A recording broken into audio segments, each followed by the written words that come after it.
മിശേലറ്റിസ്റ്റിനെ നിറഞ്ഞവരെ, ഇന്നത്തെ സുവിശേഷത്തിലെ ഈശോ തന്റെ ശിഷ്യർക്ക് കൊടുക്കുന്ന അവസാനത്തെ ചില ഉപദേശങ്ങളാണ് നമ്മൾ വായിച്ചത്. ഇന്നത്തെ ലേഖനഭാഗത്തിലാകട്ടെ നമ്മുടെ വിശുദ്ധ പൗലോസിലെ ഫിലിപ്പിയർക്ക് എഴുതിയ ലേഖനത്തിലുള്ള വായനകളാണ്, അല്ലെങ്കിൽ ചില വചനങ്ങളാണ് നമ്മൾ വായിച്ചത്.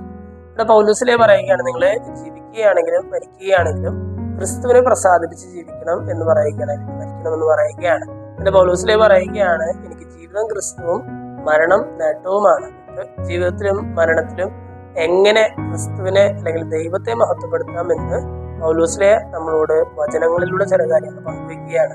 ഇന്നത്തെ സുവിശേഷത്തിലാകട്ടെ ഈശോ തന്റെ ശിഷ്യന്മാരോട് പറയുകയാണ്, നിങ്ങൾ ജീവിക്കുമ്പോൾ നിങ്ങൾ പരസ്പരം സ്നേഹിക്കണം.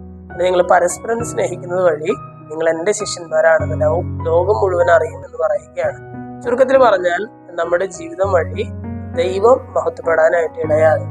എങ്ങനെ നമ്മൾ ഈ ലോകത്തിൽ ജീവിക്കുമ്പോൾ ദൈവത്തെ മഹത്വപ്പെടുത്താം എന്ന് ചോദിച്ചാൽ, അതിന് സുവിശേഷത്തിലൂടെ ഈശോ നമുക്ക് നൽകുന്ന വളരെ ലളിതമായ ഉത്തരവാണ് പരസ്പരം സ്നേഹിക്കുക. നിങ്ങൾ പരസ്പരം സ്നേഹിച്ചാൽ നിങ്ങളുടെ സ്നേഹം കാണുമ്പോൾ ദൈവത്തിന്റെ മക്കളാണ്, ദൈവത്തിന്റെ ശിഷ്യരാണെന്ന് നിങ്ങളെന്ന് മറ്റുള്ളവർ തിരിച്ചറിയും.